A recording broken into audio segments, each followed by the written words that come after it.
Tawa no. Parang ano eh. Ano?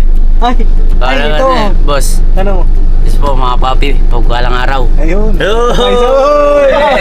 May nagbabalik. Babalik. Alright. po, sakto yung pagbabalik ko eh. Sakto? Bakit? Swerte si Kuya Burnok eh. Sweldo mo ngayon. Hoy! Uy, wala pa! Hoy! Wala pa! Gising! Baka naman. Ang tagal na Wala pa. dito, no? Yan. Nakabalik na si Kenneth lahat. Wala pa. Ay, wala ka kasi nun! Wala ka rin. Wala ka. Ayun na mga papi, isang mapagpalang araw po sa ating lahat. Ay, grabe Yes po, naman. Happy! Napakainit! Inat! At yun mga papi, ingat tayo. Baka tayo ma-heat stroke. Yes. At meron kaming dalang mga tubig dito.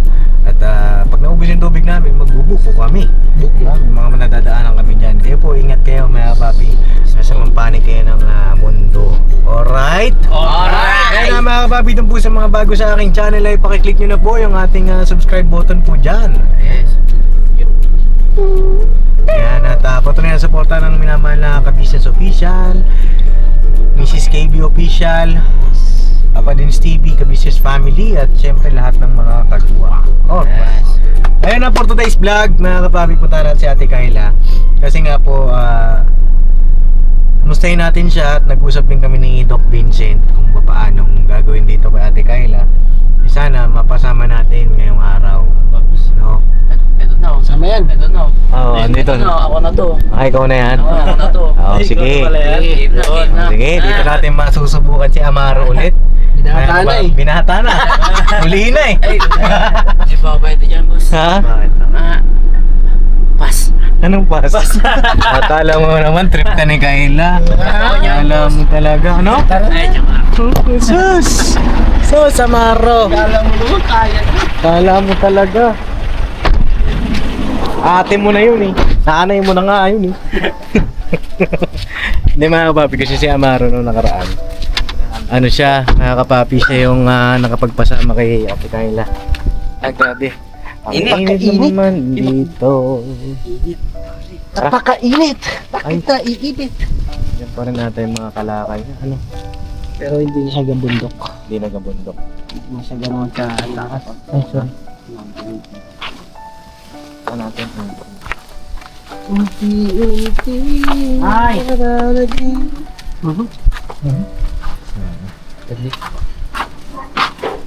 Ay, ito po. Saluyot! Ay, saan ba si Ate Kayla? Nandiyan ba si Kayla? Wala? Wala. Kasi akala ko nandiyan natutulog. Hindi na naman nila yung malakay.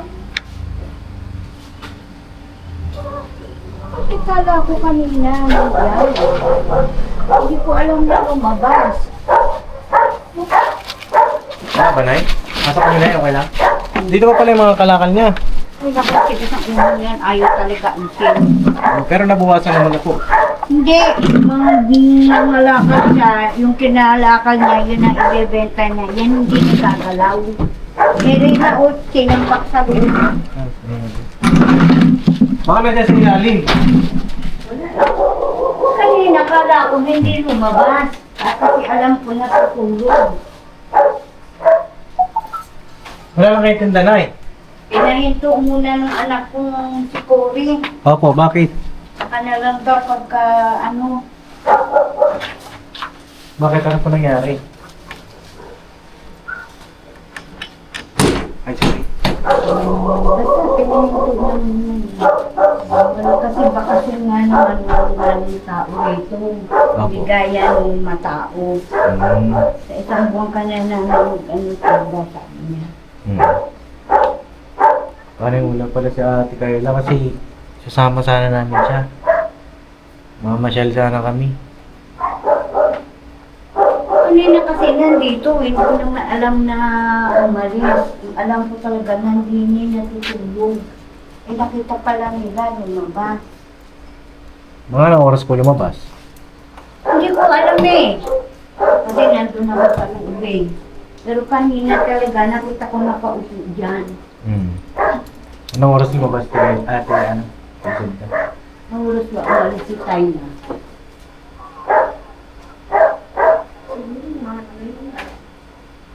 Ano oras na ba? Alas 2, alas 3 na po. Ay siguro mga alauna yan lumabas.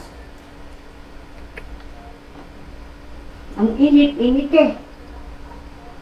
Ang uwi niya, ganyan araw-araw ginagawa niya, matutulog sandali, tapos aalis, gabi na uuwi. Opo. Kamusta po ba siya ngayon? Ayun, maano naman. Ewan ko ba ito, hindi ko maintindihan. Sinasabihan ko nga, hindi naman ako pinapakinggan. Hindi ko, dahil yung gaya, yung hindi ko niya pinapakinggan, nagagalit. Oo, kasi ang tagal na tanong huli nating kikita, ano? Kailan ba yung huli nun? Ano nakarang linggo? Parang linggo ba yun? Nakarang, ay hindi. Init, Init? Pwede ba kami pumasok, Nay? mas, ang init, napakainit. Tama, napakainit. Grabe yan. Init. Ba't lumabas siya gantong oras? Init naman nun. Napaka ganyan gagawin yan kung kailan mainit na ganyan saan siya lalabas. Tapos pag uwi sa gabi, maliligo. Ako Opo. pagka napasma ka, ewan ko ako sa iyo. Sayang naman kasi, ano ba, nag-usap kami ni Doc Vincent. May balak sana siyang, ipasyal sana po ngayon. Wala ba dyan dun sa... Tay, pasok ako Oo, wala ba dun sa bakod na? Dun sa, Wala. Check mo ate. Baka tago naman sa ilalim. Tago-tago. Ay. Kasi nararamdaman ka agad nun pag parating kami. Opo. Baka nagtago-tago. Ganyan siya pag araw-araw. Grabe, init. Tuloy-tuloy. Ang gamit niya nagkalat eh. Ganda yung pangangalakal niya. Hindi namin kasi, Kayla! pagka dyan siya nagpupunta dito. Minsan nakakita ng mga kapitbahay namin, nakaupo dun sa tapat ng Nandiyan ba?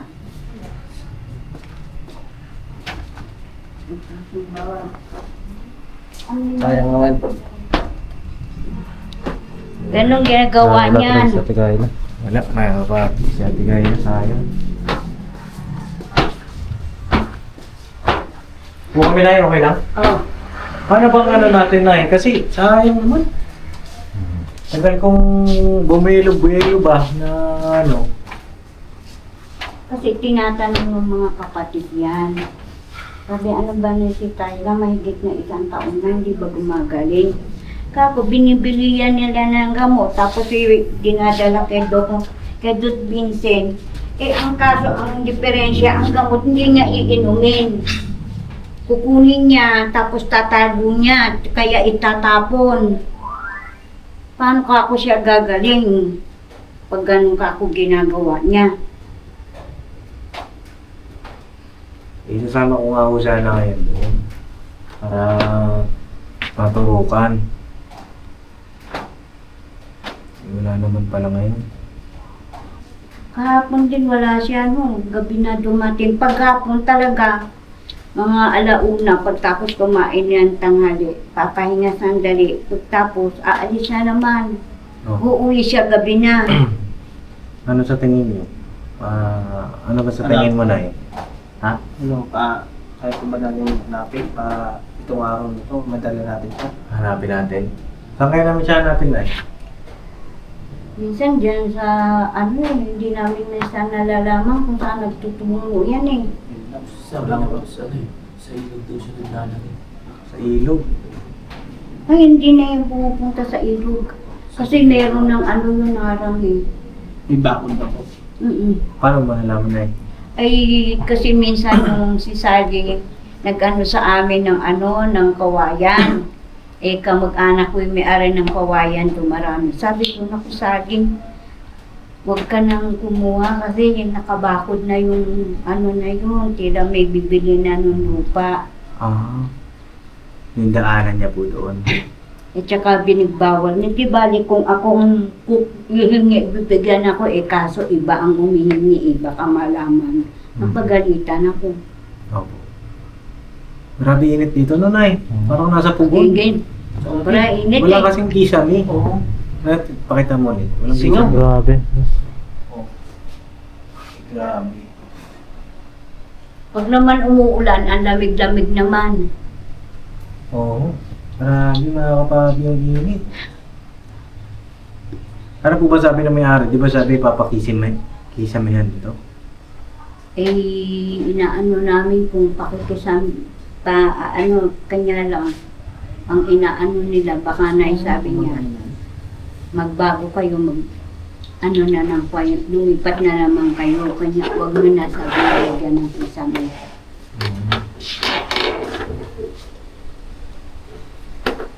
Ano yung tindahan mo na yan? Ano ba nangyari? Matumal ba? Matumal ngayon.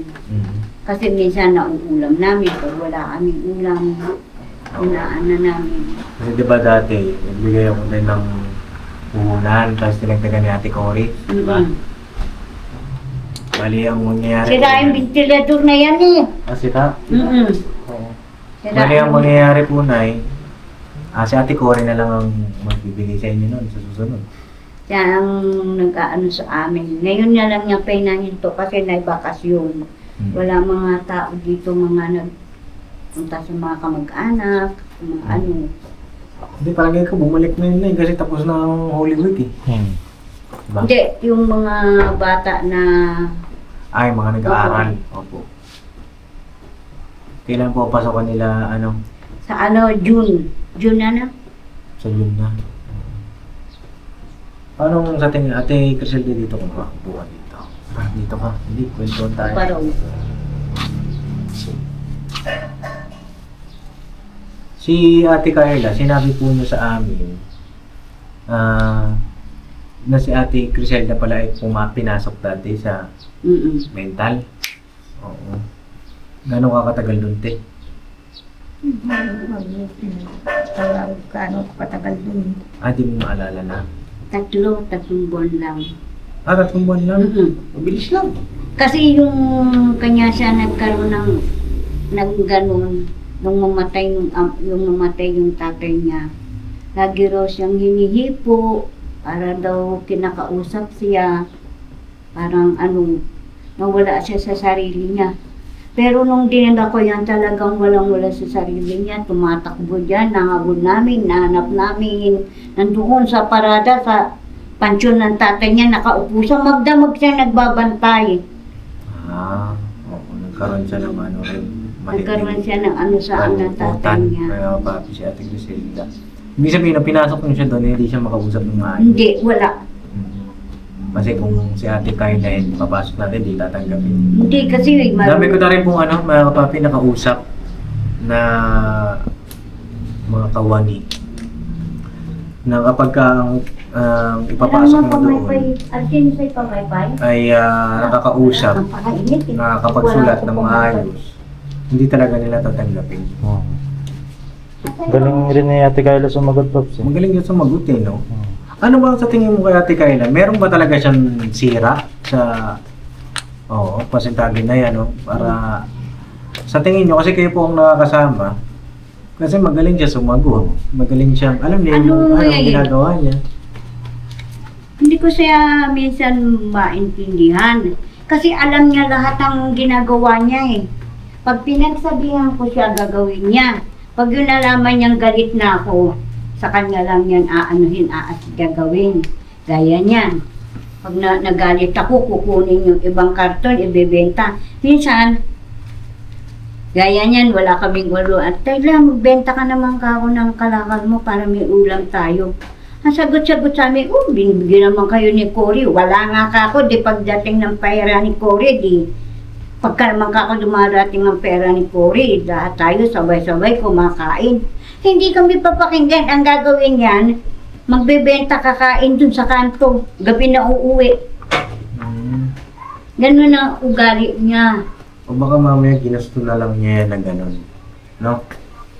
Ayun din yung isa sa mga nababasa ko rin sa comment. Tsaka noon, dinala ng anak ko na panganay yan dito sa rehab, dito sa, ang ba yun dito? Dito sa may San Jose, kasi may rehab noon dyan eh, Oh. pero maliit lang. Hindi rin siya tinanggap, dinala namin sa rehab. Opo. Tsaka sabi naman din nung pinsan ko na nasa rehab ngayon. Kasi ano na yung pinsan ko eh, shoutout kay Botchok. Admin na siya doon eh. Di ba ang sabi niyo sa akin nung nakaraan, yung pinagbabawal na gamot hinahalo sa pagkain. Sabi niya imposible daw po yun kasi ang mahal nun. Mga kapapi kung ihalo mo sa pagkain.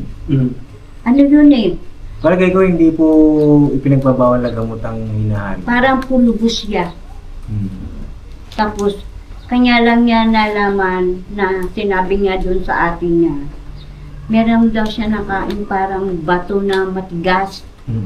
Nakahalo talaga sa kanin. Minsan daw parang pulbos na medyo mamait-mait na hindi raw niya maintindihan yung lasa. And siguro meron lang siyang 2 buwan. 1 buwan hindi pa siya ganoon. Nung pangalawang buwan, unti-unti siyang pinapakain. Eh, ginagawaan na siya ng hindi maganda ng lalaki. Tumakbo sa anak kong panganay yan. Dito sa tabing ilog. Opo. Eh sa tingin niyo na, ipapaturok pa ba namin siya o i-stop na kami? Stop mo na lang kasi sayang naman eh. I-stop na lang namin. Yun nga sabi ni Cory, kawawa naman sila na bumibili ng gamot. Tapos ang injection, eh ganun lang gagawin ni Thailand. Hindi naman siya gusto niyang pagaling niya ang sarili niya, ayaw naman niya. Ganun ang gusto niya. Ano sa tingin mo? Sila naman ang masusunod dun dahil siyempre anak ng nanay si Ate Tayla. Tama na si nanay na nasasayang yung Nasasayang daw, mahal-mahal, pati pang inject. Sabi nga ni Cory, ano mo na lang yan, di naman sabi niya, di naman nag-aano yan eh. Hayaan mo na lang sa bahay, kung anong gawin niya, hayaan mo na lang. Sabi niya. Kaya nga, kanya laging wala dito yata, alam na pupunta kayo eh. Kanya lagi siyang wala paghapon eh. Kakain muna. Pero kung bibigyan natin ng bibigyan natin siya ng chance. Kung sasama siya, sigurado na papa-inject natin siya. Pero ngayon, wala siya. Pero kung hindi muna ngayon, kung nandyan siya, may isasama natin, siguro bigyan natin pagkakataon pa. O last na lang siguro. Kasi siyempre sayang din kasi talaga na eh. Kami rin na naumpisa na natin eh. Problema, bumalik na sa zero ulit. Eh, hindi mo na kami nawawala ng pag-asa. Problema kayo yun. Tsaka ang Ayaw na ugali rin. niyan, uupo doon, nakabukaka. Hindi ko maalaman ang isip. Pag may nakita siyang tao, bigla niyang ibababa yung damit niya. Iipit niya yung hita niya. Pag wala na naman tao, nakaganon na naman siya. Sabi ko, ano ka ba kako, Tayla? Doon ka nga kako sa loob ng bahay, nakikita ka ng ibang tao dyan. Sabi, ang sasagot sa akin, hindi naman nila makukuha yan. Yun ang sagot sa akin. Hindi naman nila maano yan. Sabi ganun sa akin. Ay, naku, Tayla kako. Kaya maraming nagsasabi dito sa amin, hindi naman siguro na masyadong ano yan si Tayla. Kasi matino namin kinakausap. Binibigyan pa nga siya ng mga damit ng mga kapitbahay namin. Sa tingin mo na dapat itigil na namin. Yun na nga inaano ng mga anak ko, itigil mo na lang daw. Hindi na ang sabi ng mga anak mo. Kasi ang tagal-tagal na nga naman daw, hindi naman siya gumagaling. Oo, kasi siya rin naman ang ayaw kami. Ilang beses na rin kami pumupunta, di ba? Nandun pa kayo sa kabilang bahay. Ayaw rin na sumama.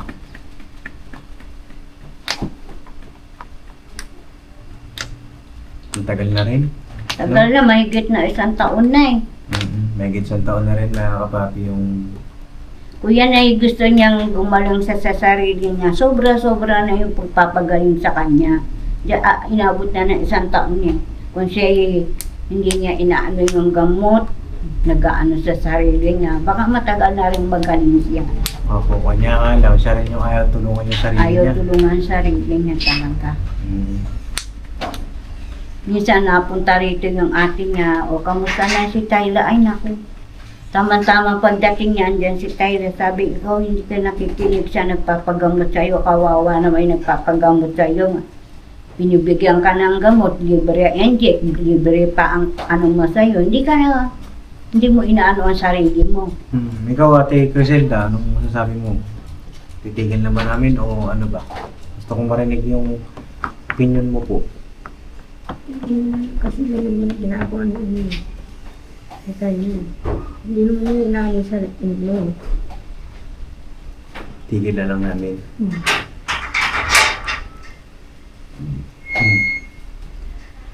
Ako, sa akin, gusto ko pa sana. Kaya nga, nandito pa kami. I know. Kung sana may tuloy pa yan yung pagtulong kay Ate Kayla. Kaya nga lang, siyempre, kaya na rin ang nagsabi. No? Wala kang tigas sa ulo niya. Ito naman, hindi naman siya sumusuko po ako. Pero, bukas pa rin naman yung aking pintuan. No? Nay. Kung maisip isang araw ni Ate Kayla na paggamot, bumalik sa amin, maluwag ko po siyang tatanggapin. Minsan nga sinabi ko sa kanya yan, Tyla, gusto mo pumunta ka, samahan kila doon kila Papa din. Ang sagot-sagot sa akin ay ayoko. Sabi niya, ba't ayaw mo? Basta ayoko. Sabi niya, ikaw kako bahala. Sige na, yun lang naman sa akin. Hindi mo na kami magpapakita rito. Pero, kung maisip ni Ate Kayla, na ipagamot ulit, bukas ang aming pintuan po. No? Hindi naman namin sinusukuhan si Ate Kayla, pero kasi gusto namin ma-realize niya kung ano yung kahalagahan. No? Yung ginagawa namin. Kasi parang ang nangyayari ay taken for granted. Nababaliwala. No? Ikaw, no? Anong okay ba sa'yo yung naisip ko? Kung may mali ako, mga kapapi, pakicorrect niyo po ako. Kasi ako ay hindi naman perfecto rin. Gaya niyan, hindi naman din biro yung layo nito, di ba, Nay? Simula sa amin, parot pa rito. Marami rin nangangailangan din ng tulong, ng oras natin, diba, mga kapapi. At itutuon po muna namin sa iba. No? Pero bukas po ang aming pinto, isang chat mo lang sa akin, Criselda. Na, Papa din, si Kayla gusto magpagamot, gusto pumunta dyan sa bahay nyo. Pwede po. No? Ikaw, Nung Tama. pinunta niya siya sa kanto kumain. Opo. Kumain siya. kumain kami halo-halo? Sabi niya, Nay, sabi ni Papa Ding, sa isang linggo raw, isasama nila ako. Sabi ko, Papa, sasama ka ba? Oo raw, tapos layas naman ang layas. Yun nga ho.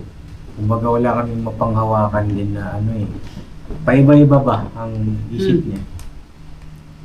Naintindihan natin mga papi, siyempre may karamdaman siya.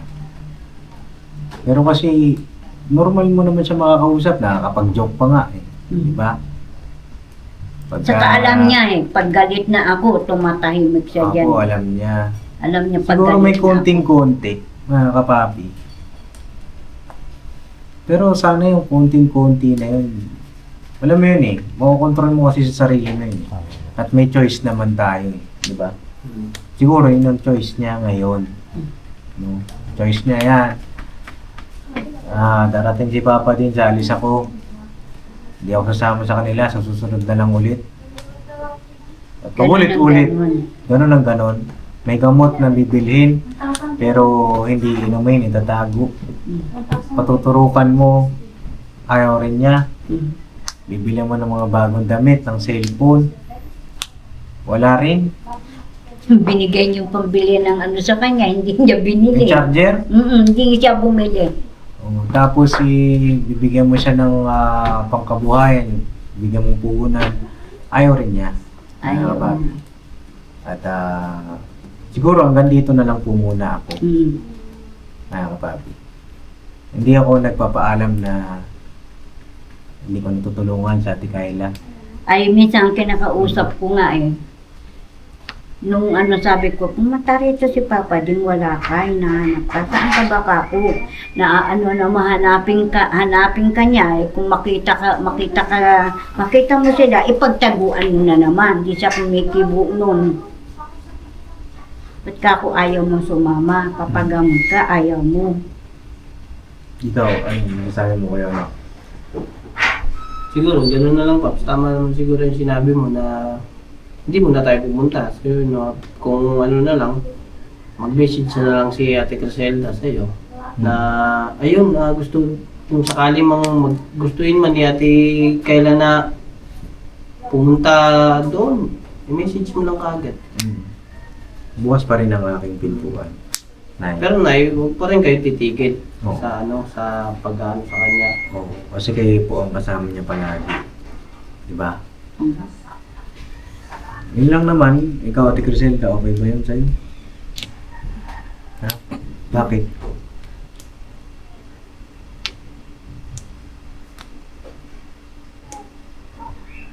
Kami naman, wala namang mga ibang hangad. Gusto lang namin na maging normal ulit yung buhay niya. Makapagsimula siya ng panibago. Kanya nga lang. Choice niya pa rin, mga kapapi. Choice niya, di ba, Nay?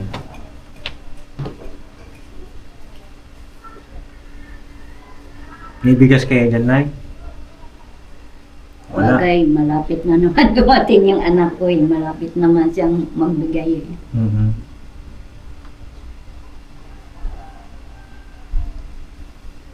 Kulo na yata yung tubig. Ay, huwag mo kumukuha Yung ng patay mo muna. tubig.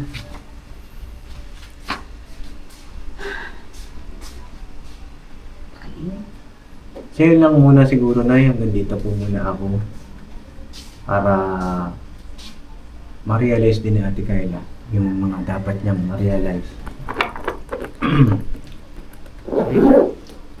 Siguro, i-message mo kami na Ate Criselda kung banggitin nyo na pumunta kami dito, tapos yun, ititigil na kung ano magiging reaction niya. Text nyo sa amin, o kaya kahit konting video lang na kung ano yung reaction niya para makita namin yung reaction niya. Okay lang yan. Kung nandun yung sa mukha niya yung lungkot. Kasi nung kinento niya na nasasaktan siya eh. Kinento niya nung kumain tayo. Sasaktan siya, nagpunga yung mata niya eh. Na maluha-luha. Ganun siya. Sa akin naman eh, pagka na-injection siya, tinatanong ko sa kanya, ano ba kamukha kong nararamdaman mo? Basta lang sinasabi niya, inaantok ako na, o sige ka, matulog ka. Matutulog siya. Nung na-injection siya, matutulog siya maghapon. Tapos mga bandang magdidilim baba mong kakain, maliligo, tapos matutulog siya. Hindi siya lumalabas ng bahay. Mga kapapi, saan ba kami nagkulang dito kay Ate Kayla? Niisip ko eh. Kung saan tayo nagkulang, saan ba yung mali natin. Kasi, tawag dito, ginawa naman natin yung best natin. Diba? Ha? Ano yun, te? Wala ko sinasabi. Si tumatawa dun. Minsan nagse-cellphone si Butoy. Iniisip ko na saan ba kami nagkulang. May pagkukulang mo kami dito kay Ate Kayla. Wala naman. Kanya lang, ayaw niya yung sarili niya tulungan. Kung matutulungan niya ang sarili niya, magaling na yan. Pero isang taon at mahigit na, hindi man siya gumagaling ng sakit niya. Tsaka ayaw niya rin magpasakop din sa amin. Ayaw niya rin sumunod. Matigas ang ulo niya mga kapapi. Halimbawa, gusto mo ipasyal, ayaw niya rin. Hindi ko alam ano mangyari sa kanya, mga kapapi.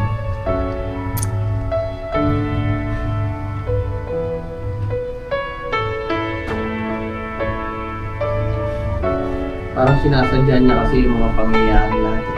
Oo. Sige na, itutuloy na kami. Nag-iwan ako sa inyo na yung pambiling bigas.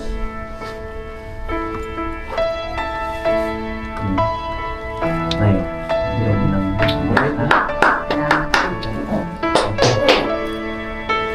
Pinamutan nyo na yan, Nay, ha? Hindi, pagka naman meron kami, kunyari, umating pera ni Cory, sabay-sabay kami kumakain dyan. Pag darating siya sa gabi, talaga nagtatanong siya, Nay, anong ulam? Andiyan ka ako, tinirang ka namin.